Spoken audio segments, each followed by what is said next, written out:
Career and financial burnout is on the rise, and it's taking its toll on many people's financial paths. The decision to step away, maybe slow down, or switch jobs, it's rarely easy. And for those considering a move, there are some really important financial considerations to keep in mind because making a change can take some tolls on your overall long-term success. It can bring some different financial challenges and hidden costs that you might not be aware of. Some of those hidden costs could be impact on potential raises down the road if you do choose to step back into the workforce. Maybe impacting promotions, retirement contributions, and overall the growth on your retirement savings. I'm Amber Knips, a wealth advisor at Sweet Financial Partners located in Fairmont and Jackson, Minnesota. And I specialize in working with high net worth individuals as they navigate life's biggest transitions, expected and unexpected transitions. And we believe that everyone has the right to realize that their dreams are possible. And we use that as a focus when working with our clients and helping them plan for the future. Stepping away from work can be a really tough decision. And those who step away from the workforce often return, if they do choose to return, to a dramatically reduced salary and potentially lower Social Security benefits. So when you take a career break, you could be missing out on, overall contributing to retirement funds, the employer matching, and those can significantly slow down the growth of your retirement savings. Leaving the workforce or maybe going part-time can also trigger the loss of something like a health savings account, which means that now you have to shoulder the costs of some of those healthcare coverages. And I had mentioned a little bit earlier the impact on Social Security. So Social Security is based on the top 35 years of your earnings.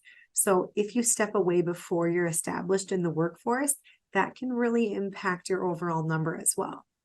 So it's clear there are some financial considerations that you need to consider before you make a significant change.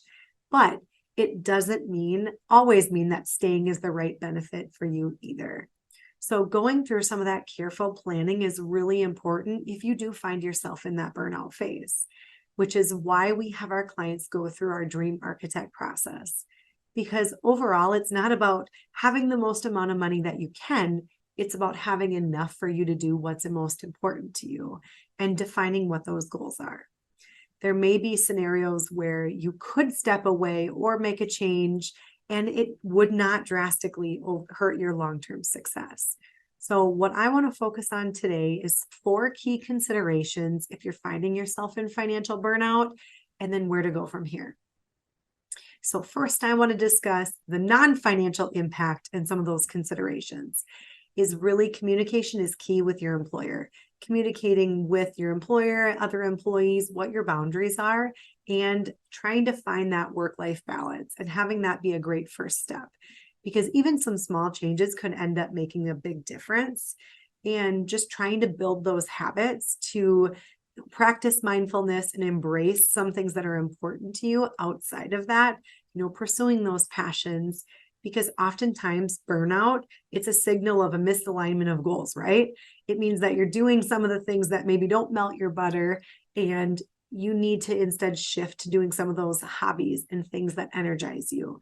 So getting a better idea of what some of those things are, and then trying to build those into your schedule and say, okay, that's a great first step, is trying to figure out what's bringing you down or maybe what's not igniting you, and then filling some of those in and having a little bit more of that well-being is crucial. So prioritizing your health, your emotional well-being, relationships, all of those are really important to help you reach your long-term goals. And I would imagine that as you work through what some of your long-term goals are, a lot of those go hand in hand, thinking about your health and some of those different things. So number 2, defining your financial goals. And just like when you plan a road trip, it's really hard to gauge when you've made it if you don't have a destination in mind.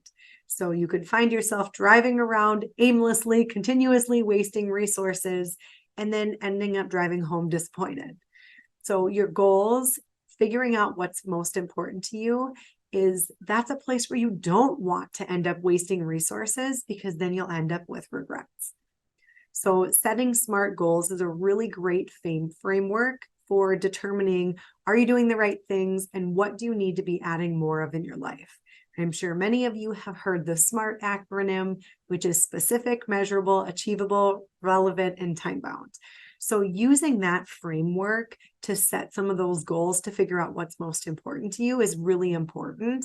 And I'll tell you too, when I sit down with a lot of people and start retirement planning, oftentimes this is the part they have a hard time with. Because when you're in the day-to-day and you're very career focused, you find yourself living with, okay, what do I need to do this week? What meetings do I have? What do I need to accomplish? And sometimes some of those personal goals and things get pushed to the wayside. So bringing those back to front of mind and attention is really, really important. So let's walk through some of those ways to set some of those goals. So specific, your goal should be clear and specific. And this is a great thing to think about too, because sometimes I sit down and they're like, well, I want to travel. And I'm like, well, gosh, tell me more. Where do you want to go? Well, I don't know. And it's like, well, think about what haven't you done? Where have you gone? And did you like it there? And thinking about some of those things, because then you can put some time frames with them as well as amounts to get an idea. So measurable. So setting something that's measurable so that you can easily track your progress. And sometimes being able to track progress and seeing that you've achieved some goals can help ignite some excitement too. And then maybe take away a little bit of that burnout because you can see that you are making progress and there's kind of light at the end of the tunnel. Achievable. Of course, this one's really important. Make sure it's realistic and attainable and that you have the resources, the knowledge, all of those different things to achieve those goals. And, another good thing with that is if you realize maybe you're lacking in some place, who can help you achieve that goal? So relevant. Your goal should be relevant to your overall objectives, align with your values and what's most important to you and what's most important in your life.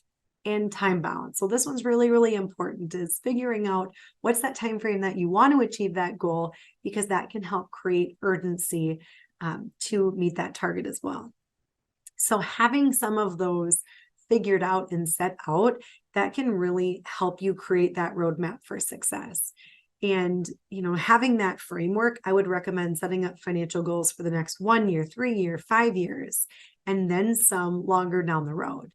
Because being able to continuously read that and see, what is the most important, then when you're working through some of the things in your day-to-day, you can ask yourself in the back of your mind, is this going to help me get closer to that goal?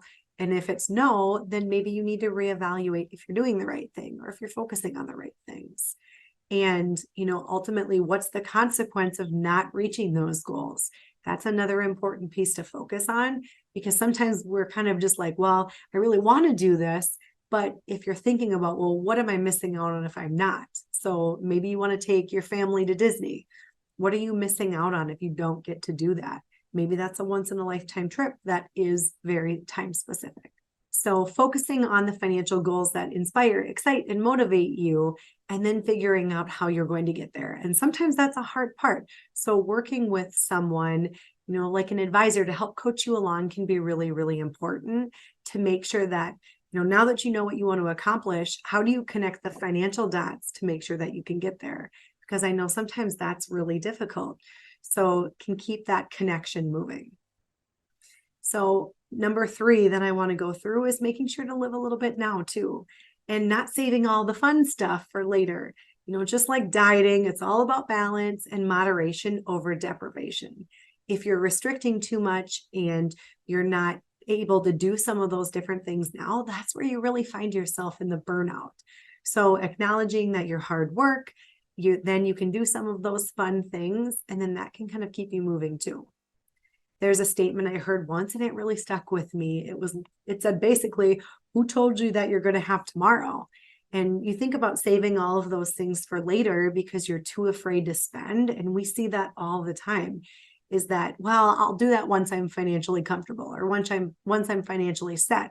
But if you don't have that amount or what that, end goal is, oftentimes you don't ever feel financially set. So, once you get to that point, then maybe you don't want to travel anymore, or maybe you can't because of health reasons or whatever it may be. And number 4, exploring options as a compromise to stepping away if you are to that point. So, maybe you're like, gosh, I just can't do it anymore. I've ran through all those things and it's just too much. So what are some of those different options of saying maybe changing hours slightly or changing your work schedule to be a little bit more flexible so you can have a little bit more of that balance? And, this would maybe be a great first step to try too, of instead of stepping all the way out, you step partially out. So then, you're not giving up all the financial benefits of working, but you are helping reduce the stress. And, looking at some work from home options, maybe that's an option for your company as well. If you do end up leaving the workforce, there are different things that you can do to still keep your retirement savings on track. So if you're married and you're not employed, but your spouse is, there's different options you still have to save in spousal IRA accounts. There are some different restrictions, so you would want to work through with your advisor on that. But even if you're working part-time or even for part of the year, you can still do some of those different savings. So that can be a good compromise as well. And no matter what you end up doing, talking to a financial professional to help you have the best set plan possible is really critical so that you know the full impact of all your decisions. Which leads me to my next point, and probably one of the most important, is enlisting the help of a professional. Because you don't have to have all the answers. Nobody has all the answers, but collectively, kind of that team can help you figure out, well, what makes the most sense for you and help you be covered.